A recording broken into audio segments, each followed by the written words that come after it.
Assalamualaikum warahmatullahi wabarakatuh.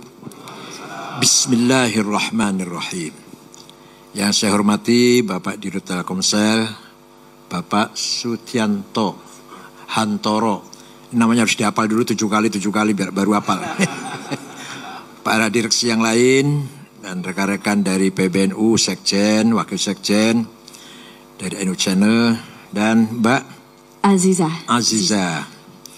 Para peserta yang hadir atau melalui virtual.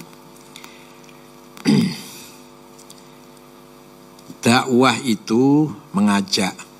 Da'a yad'u da'watan, itu asal mulanya. Mengajak kemana? Mengajak ke jalan yang benar. Kalau mengajak ke jalan sesat bukan dakwah namanya. Selama yang diajak itu, yang disampaikan adalah nilai-nilai kebenaran, maka namanya dakwah. Nah, agama Islam dinud dakwah, dinur risalah, agama misyir, agama dakwah.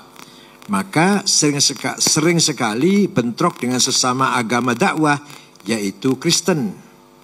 Karena sama-sama mengajak, sama-sama menjanjikan kebahagiaan, menawarkan keselamatan.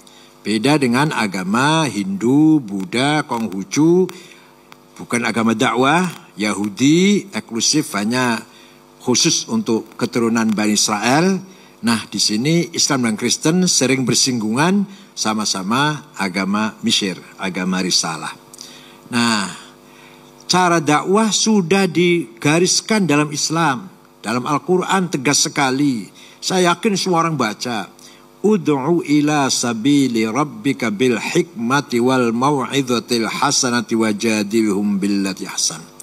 Ajaklah manusia ke jalan Allah, jalan yang benar, bil hikmah, dengan bijak, dengan wisdom, dengan kearifan, jauh dari caci maki, jauh dari ngumpat-ngumpat, apalagi intimidasi, teror, memaksa. Itu Quran tegas sekali itu. Suatu ketika ada sahabat namanya Al-Hasin Al-Khazraji.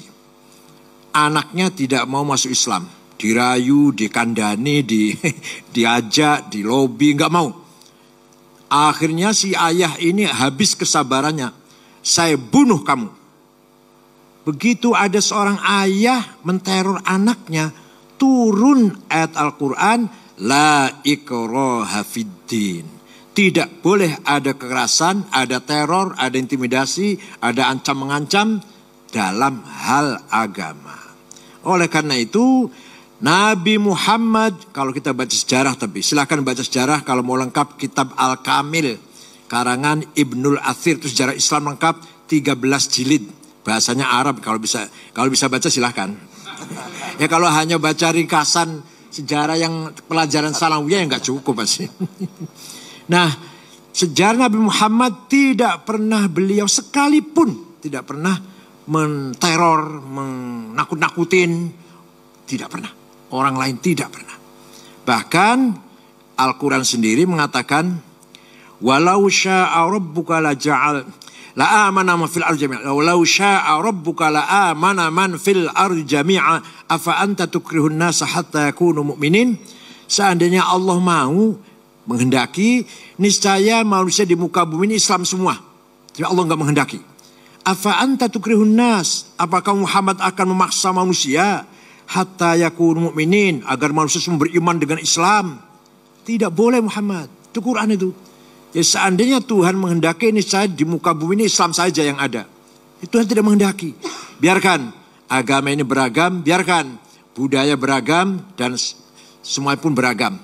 Merupakan sunnatullah, desain Allah. Itu bil hikmah namanya. Tidak mungkin dakwah yang diberikan oleh yang diajarkan oleh Islam itu bertentangan dengan hikmah. Itu bukan dakwah namanya. Bahkan ada lagi ayat mengatakan kezaliman yang paling puncak, paling pol. Kezaliman paling pol adalah kekerasan dengan mengatasnamakan agama. Wa man adlamu mimman iftara 'ala Allahil kadhiba wa huwa yud'a ilal Islam. Jadi kalau berantem gitu soal rebutan warisan, rebutan kedudukan, It's okay lah. Walaupun itu jelek kita masih yang paling zalim azlam yang paling zalim. Tidak ada yang lebih dari itu adalah kekerasan, kerusakan atau merusak dengan mengatasnamakan yud'a ilal Islam, mengatasnamakan Islam. Itu yang paling jahat. Siap. Lalu model dakwah yang seperti apa yang relevan di Indonesia? Nah, sejarah dakwah Rasulullah dan Wali Songo sudah ada contohnya. Nah, Wali Songo sendiri harus kita tiru bagaimana mengislamkan masyarakat Jawa yang waktu itu Hindu dan Buddha tanpa kekerasan. Hanya 50 tahun loh. Hanya tahun 1450 sampai tahun 1500 selesai sudah. Sudah Islam sudah berdiri di Jawa ini. Pertama kali seorang ulama datang ke sini namanya Syekh Ahmad Subakir. Itu dari Persia. Karena orang pedagang Persia kalau datang ke Jawa 50 mati 20, berangkat 100 mati 30. Maka raja sana perintah ulama Ahmad Subakir, ada apa sih di Jawa tuh, coba lihat kok. Orang kita, orang Persia kalau ke sana pulangnya pasti banyak yang mati. Setelah Syekh Subakir datang kemari ternyata banyak dedemitnya. Percaya nggak kira-kira? Percaya nggak Pak Aziza? Banyak dedemitnya, banyak setannya, banyak makhluk jahat. Maka oleh Syekh Ahmad Subakir, makhluk-makhluk halus itu dirantai, dibuang ke Laut Selatan. Ada dua makhluk yang makhluk halus yang tidak nakal, tidak mau ganggu Islam, tapi nggak mau masuk Islam, tapi nggak ganggu Islam. Namanya Sang Hyang Semar dan Sang Hyang Togok. Ini barangkali orang Telkomsel baru dengar cerita begini. Padahal orang Jawa asli padahal. Nah, itu Syekh Subakir. Nah, beliau wafat di Wajo, kemudian di Wajo ya, Sulawesi Selatan. Kedua datang lagi Syekh Wasil namanya. Nama aslinya Nisabur An-Nisaburi, Syahri Asiddin An-Nisaburi. Datang kemari berkenalan dengan Ratu Sima, ratu yang terkenal adil dari kerajaan Kalingga, di mana di Jepara. Beliau membawa kitab namanya kitab Al-Asrar, rahasia. Diajarkan kepada sahabatnya Raja Joyoboyo Doho Kediri. Nah, diterjemahkan jadilah Ramalan Joyoboyo. Padahal itu kitab Arab aslinya Kitabul Asrar, kitab rahasia yang dibawa Syekh Wasil. Percaya silakan, nggak apa-apa ini namanya. Kita kembali ke sejarah. Itu sebelum Wali Songo. Ada lagi tahun 1410. Ulama dari Cina, dari Tiongkok datang, namanya Syekh Hasanuddin di Rengas Dengklok, Kerawang, mengajarkan Quran, suaranya enak, maka disebut Qori, maka disebut Syekh Quro. Rengas Dengklok, Kerawang. Raja Siliwangi Kuncaningrat mendengar ada agama baru, marah besar, berangkatlah dari selatan, dari Bogor barangkali menuju Kerawang. Sampai di sana mau saya bunuh itu. Apa ini, agama apa ini? Sampai di sana ada santrinya Syekh Quro sedang belajar baca Quran, kutilang, kuning tinggi langsing. Seperti Mbak Azza barangkali ya. Terima kasih Kiai. Kapan lagi dipuji? Namanya Subang Larang namanya. Raja Siliwangi jangankan mau membunuh, malah klepek-klepek. Jatuh cinta langsung. Mas, ya silakan kalau kamu ingin mengawin murid saya, tapi syaratnya masuk Islam. Udah masuk Islam. Ada mas kawinnya, apa? Tasbih. Di mana? Sudah saya cari tasbih. Gak ada di sini, adanya di Mekah. Saya terbang ke sana. Nih dongengnya begitu dongengnya. Nah dia mau terbang, hong. Biasanya terbang kalau hong itu biasanya. Macet. Sekali lagi, hong. Gak terbang. Sekali lagi, hong. Macet juga. Nah kata Syekh Quro, kalau mau terbang, baca Bismillahirrahmanirrahim. Hong, hongnya dibaca loh. Bismillah dibaca, hong dibaca. Ringkas cerita, dia terbang, datang bawa tasbih. Terjadi pernikahan antara Raja Siliwangi dengan Subang Larang. Nanti punya anak, ini konon katanya Islamnya kurang serius si raja ini. Atau bahkan ada yang mengatakan murtad. Hanya karena ingin ngawin Subang Larang saja.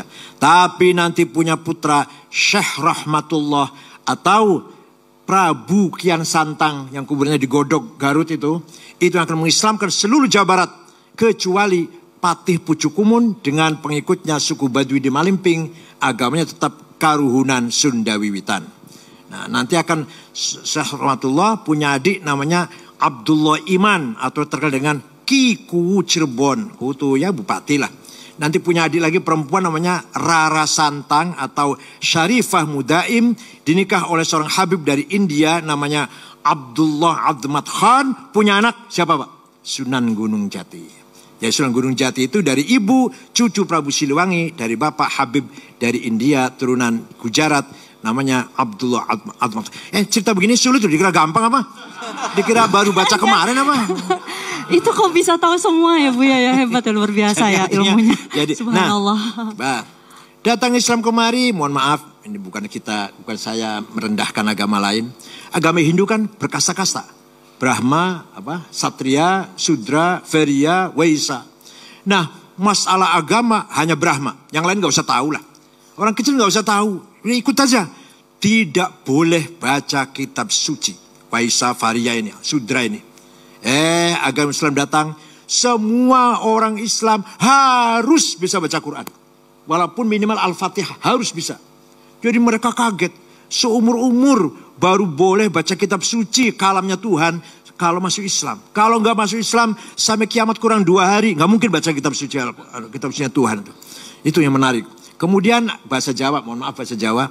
Jawa Pak? Saya Jawa. Ini. Saya Sumatera Pak. Beda dikit. Bahasa Jawa ada ingsun, aku.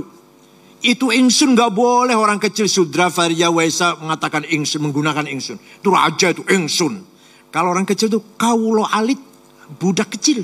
Sampean dalem, debu yang ada di kakimu. Saya ini debu yang ada di kakimu. Kalau salaman gak boleh tangan, dengkul yang dicium. Sampai sekarang masih. Hamkubono itu kalau rakyat salaman dengkul yang salamannya bukan tangan. Sampai sekarang. Datang agama Islam, orang kecil gak boleh ngomong ingsun tadi itu. Datang agama Islam atau para wali songo terutama ngajarin gini. Nawaitul wudu'a, niat sholat, niat sopo ingsun ambil air wudu. Usolli fardhu zuhri, niat sholat ingsun sholat zuhur. Tujuh orang Jawa kaget. Boleh mengucapkan ingsun, boleh menggunakan kata ingsun kalau masuk Islam. Kalau nggak masuk Islam jangan harap bisa ngomong ingsun. Kaulo alit, alah budak kecil. Itu salah satu cara bagaimana Wali Songo mengislamkan masyarakat Jawa. Banyak lagi. Nah, dengan demikian, nah ini ceritanya.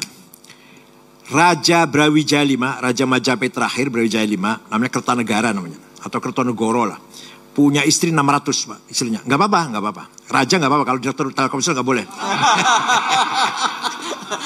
Maksimal berapa? Di antara istrinya ada yang Islam.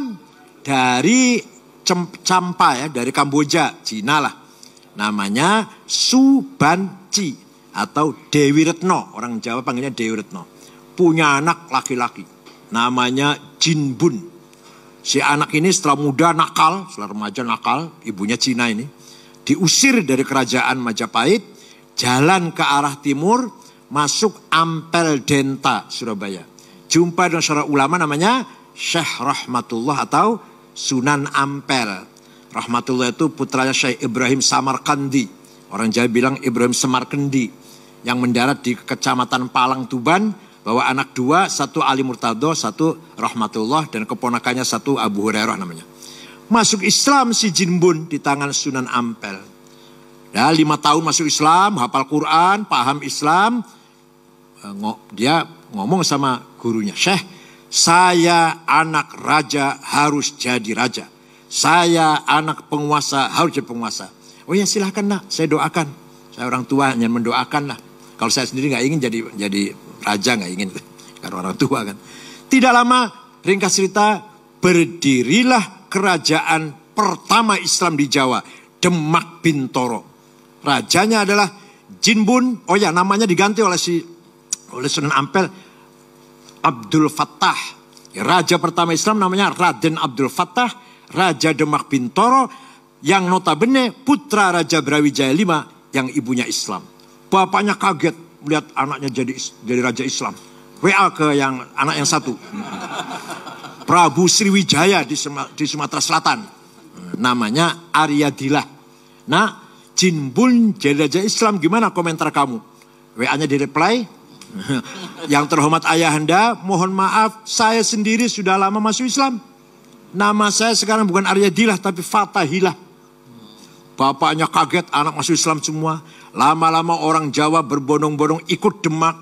Karena beberapa nilai-nilai Islam yang tadi tuh, yang egaliter, yang ya pokoknya lebih bersih, lebih minimal mencuci muka, tangan, kaki 5 kali sehari semalam. Alhasil nilai-nilai yang luhur daripada Hindu lah. Maka Brawijaya V ditinggal oleh rakyatnya. Ditinggal rakyatnya, akhirnya dia masuk Islam. Dengan masuk Islamnya Brawijaya V, selesailah riwayat Imperium Majapahit. Yang dulu gagah perkasa ketika Hayam Wuruk Gajah Mada, sampai ke Sri Lanka, sampai ke Filipina Selatan, semua Majapahit hilang, bubar tanpa diperangi, tanpa ada konflik senjata. Orang Jawa mengatakan sirno ilang kertaneng bumi. Ini orang Sumatera nggak paham ini. Siap. Kerajaan Majapahit hilang ditelan bumi.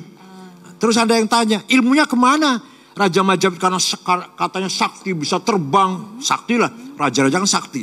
Kemana ilmunya? Surodiro Joyoningrat lebur dening pangastuti. Kehebatan keningratan orang Jawa kalah oleh jampinya santri, doanya santri, mantra-mantranya santri. Santri dulu tapi. Santri kalau dulu. santri sekarang doanya drobos.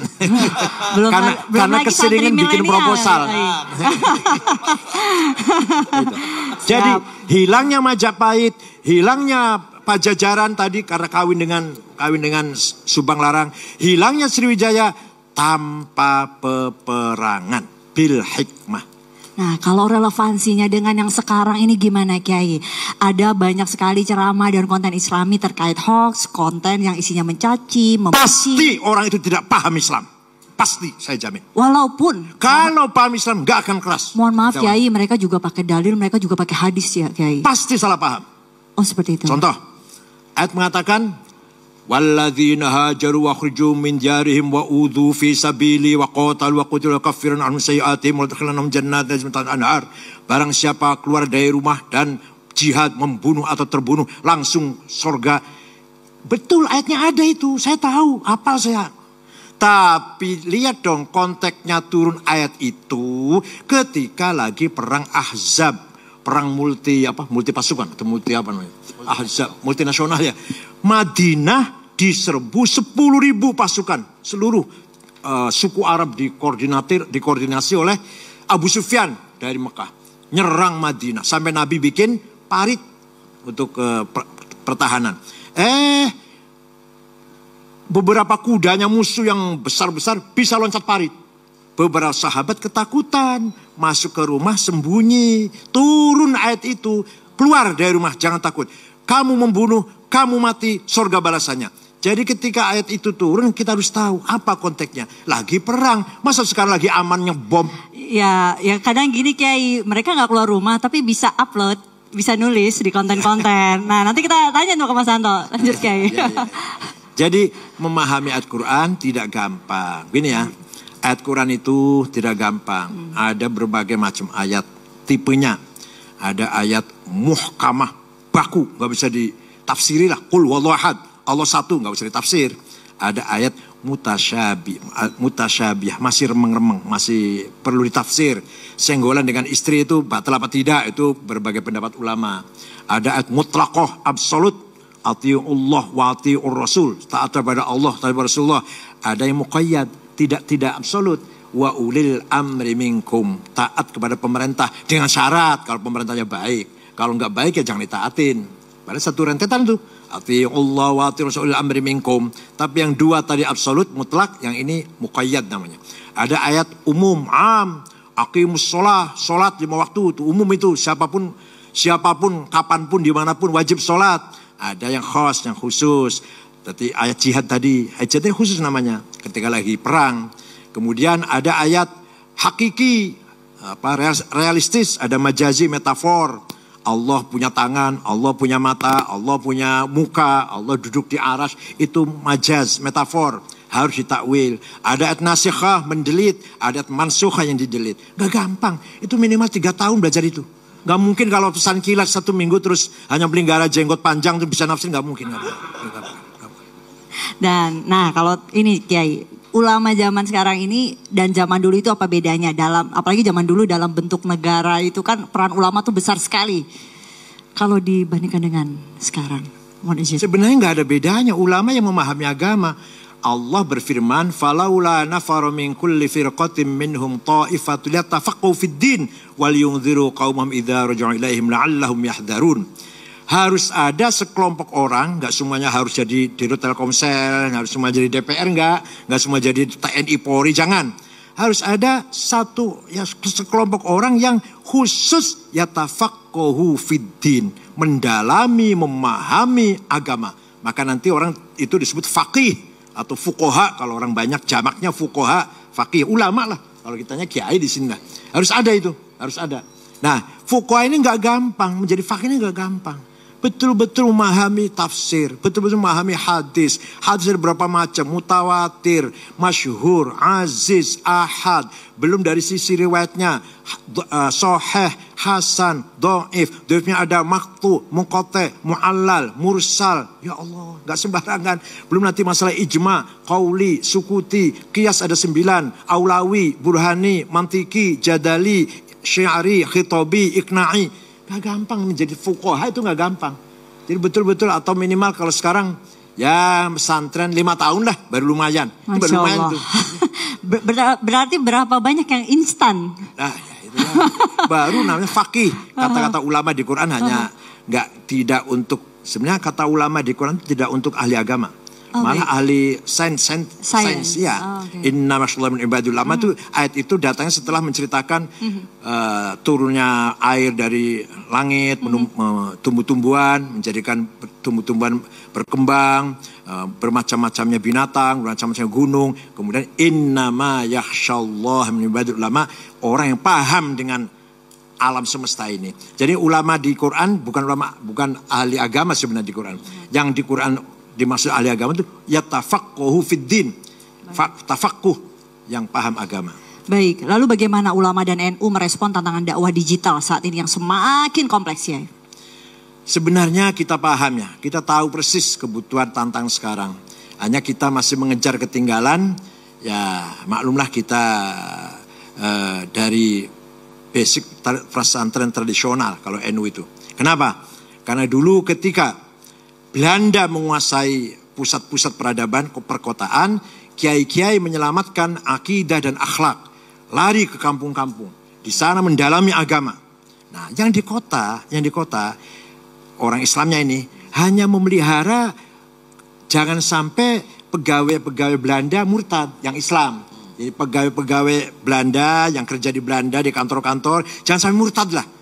Dipelihara Islamnya. Tapi nggak ada pendalaman, hanya melihara yang sampai murtad. Maka itu Islam kota namanya. Kalau yang pendalaman Islam, tafaqquh fiddin, tafsir, hadis, fikih, usul fikih, ilmu kalam, filsafat, tarikh, akhlak di pesantren yang di desa-desa. Ya di kota ini hanya sekedar menjaga. Ya penting sih, saya akui penting dan peranannya besar. Organisasi yang lahir di kota itu peran besar menjaga imannya orang-orang kota. Tapi di sana tidak ada pendalaman. Tafaqquh fiddin tidak ada. Tafaqquh fiddin artinya di desa-desa itu, di pesantren. Walaupun sekarang sih sudah pesantren di kota juga banyak yang di. Kalau tantangan bagi ulama-ulama saat ini gimana terhadap generasi milenial? Ya harus mengikuti perkembangan milenial sekarang. Nah, Mas Anto nih. Ya. Mas Anto, bagaimana Telkomsel menjangkau segmen generasi milenial untuk membangun generasi bangsa yang berkomitmen Indonesia yang tinggi? Generasi muda buat Telkomsel adalah, karena kita entitas bisnis begitu ya, adalah masa depannya Telkomsel. Kita menggarap sangat serius. Connectivity yang kita sediakan, paket-paket yang kita sediakan sangat menggarap milenial muda. Dan nyambung apa yang disampaikan oleh Kiai Said tadi, kan perjuangannya berbeda-beda ya. Kalau tadi fakih itu perjuangannya mendalami agama, kami di Telkomsel mendalami bagaimana memfasilitasi para fakih itu bisa menyebarkan kebaikan dengan cara yang paling baik dan paling sesuai dengan para milenial. Jadi kita memang ladang perjuangannya masing-masing tapi saling mendukung ya Kiai. Ada nggak sih tantangan digital sendiri untuk membedakan, oh ini mesti gimana nih? Nah itu ada tantangannya nggak sih? Nah, mungkin itu kaitannya dengan gini ya. Memang dunia digital kan terbuka sekali, sangat terbuka, sangat sulit bagi kita untuk membatasi konten yang tadi dibilang oleh Mbak. Ada negatif, ada positif. Tapi Telkomsel selalu berusaha, kita selalu berusaha terbuka kepada semua ajakan kebaikan. Tadi Kiai sampaikan dakwah itu pasti adalah tentang kebaikan. Bagaimana Telkomsel bisa mendukung dakwah itu dengan keahliannya Telkomsel, yaitu digitalisasi, menyampaikan secara digital. Tentu saja kami tetap selalu kedaulatan seperti itu ya. Betul, tentu saja kami selalu mendorong yang arah dakwahnya adalah kebaikan. Dan karena kita di Indonesia, ya pasti yang mendukung keindonesiaan. Pasti itu. Baik, dan sebagai bagian dari unit usaha Telkom Group memanggul amanat kebangsaan yang tidak ringan tentunya. Bagaimana Telkomsel berkontribusi untuk menjaga digital territory dan mencetak digital talent nih untuk masa depan? Pastikan Telkomsel ini mempunyai peranan yang besar nih untuk memvital generasi-generasi kita. Ya. Buat Telkomsel sendiri, kita menyediakan sarananya ya. Kita punya network yang luas untuk membuat para milenial maupun para pendakwah tadi, pendakwah kebaikan itu tadi untuk bisa mendakwahkan kepada para milenial itu pasti. Kemudian kita juga punya program-program untuk membangun talent-talent digital di Indonesia. Kita punya program NextDev, kita ada program Indonesia Next. Ini dalam rangka kita membuat milenial Indonesia itu menjadi berdaya secara digital sehingga bisa punya digital sovereignty lah di Indonesia itu, kedaulatan digital. Ini sangat penting karena apa? Karena kalau kita punya kedaulatan digital, kita bisa memanfaatkan aset digital kita ini untuk mendakwahkan kebaikan. Sekali lagi tujuan utamanya adalah sebetulnya itu. Baik, lalu kalau menghadapi tantangan dakwah digital seperti saat ini nih Mas, dan tantangan komitmen keindonesiaan yang apalagi sekarang banyak sekali milenial yang itu menjadi sorotan dan menjadi topik utama di media sosial. Apa Telkomsel punya standar untuk konten-konten digital dan dai-dainya? Ya, insya Allah hari ini kita kerjasama NU Channel dengan Majelis Telkomsel Taqwa. Di Majelis Telkomsel Taqwa kita terbuka sekali untuk mengundang pendakwah-pendakwah, ulama-ulama Ahlus Sunnah wal Jamaah yang mendakwahkan kebaikan dan keindonesiaan. Jadi seperti tadi Kiai Sagil sampaikan, dakwah itu pasti kebaikan isinya. Jadi kalau isinya bukan kebaikan, ya mohon maaf. Mungkin jangan memanfaatkan Telkomsel di tempat lain saja begitu kurang lebih. Ya, komitmennya jelas itu ya. Dan komen. 15 sahabat yang lalu sudah ada warning Pak. Wala tuti' kulla hallafim mahin hammazim masya'im binamim manna'in lil khairi mu'tadin athim utullim ba'da dzalika zanim. Kamu jangan sekali-kali mendengarkan berita-berita bohong yang mengadu domba, fitnah, manna'in lil khairi mencegah kebaikan, mu'tadin menimbulkan permusuhan, athim menjerumuskan kita ke dalam dosa besar. Sudah ada Qur'annya itu. Jangan sekali-kali kamu terpengaruh, terprovokasi oleh hoax atau hate speech dan adu domba dan sebagainya. Komitmen Telkomsel jelas ya? Iya. Insya Allah. Insya Allah. Boleh tepuk tangan untuk Telkomsel, luar biasa. Dan terakhir, bagaimana strategi ke depan membangun kolaborasi Telkomsel dengan ulama dan dai-dai yang ramah, damai, dan toleran untuk mengisikan digital Telkomsel? Ya, jadi di Telkomsel sendiri kita adalah Majelis Telkomsel Taqwa. Majelis Telkomsel Taqwa secara rutin kita mengadakan pengajian-pengajian dakwah-dakwah. Tentu saja kita bekerja sama seperti contohnya dengan PBNU begitu untuk memastikan bahwa yang disampaikan adalah kebaikan dan keindonesiaan. Jadi kita sangat tidak, bagi saya begitu ya, keterbukaan is keterbukaan tapi bukan berarti bablas tanpa batas begitu ya. Keterbukaan tetap harus dalam koridor keindonesiaan dan kebangsaan. Luar biasa. Jadi terakhir ada pesan mungkin untuk Telkomsel nih, gimana komitmen? Udah terakhir ini. Masih boleh? Silakan. Saya langsung ada begini. Kalau Pak masih. Silakan. Ya. Tadi ayat Quran yang dibaca oleh Qori tadi. Wa kadzalika ja'alnakum ummatan wasata. Di dalam Quran tidak ada secara eksplisit terminologi umat Islam. Ayo silakan baca Quran. Silakan baca Quran dari awal sampai akhir. Gak ada kata umat Islam, gak ada. Yang ada ummatan wasaton. Saya jadikan kamu Muhammad dan pengikutmu umat yang moderat. Umat yang mampu ditakun syuhadalan nas, mampu bermain, berperan dalam situasi apapun. Gimana caranya? Menggabungkan antara teks Quran hadis dan akal. Menggabung antara agama dan budaya. Bagaimana antara nilai-nilai ilahiyah yang dari langit, yang sakral dengan hal-hal profan yang bersifat manusiawi. Itu wasatiyah itu namanya. Sejak dulu itu. Imam Syafi'i, Imam Asy'ari, Imam Ghazali, itu tokoh-tokoh yang telah memberikan garis-garis prinsip bagaimana membangun umatan wasato. Umat yang tidak terlalu tekstual, nanti jumud, sempit. Ya kalau hanya jumud. Yaitu tadi teroris jadinya. Atau terlalu liberal. Akal saja, Quran hadis nggak dilihat. Pokoknya budaya saja, kecerdasan saja, itu pun bahaya. Jadi pesan Quran, kita ini dijadikan umat Muhammad ummatan wasaton, umat yang moderat. Nggak ada istilah umat Islam. Silakan baca Quran, nggak ada umat Islam itu. Yang ada ummatan wasaton. Ya memang ummatan wasaton diharapkan adalah umat Islam, umat yang berperan, yang mampu membangun peradaban inilah.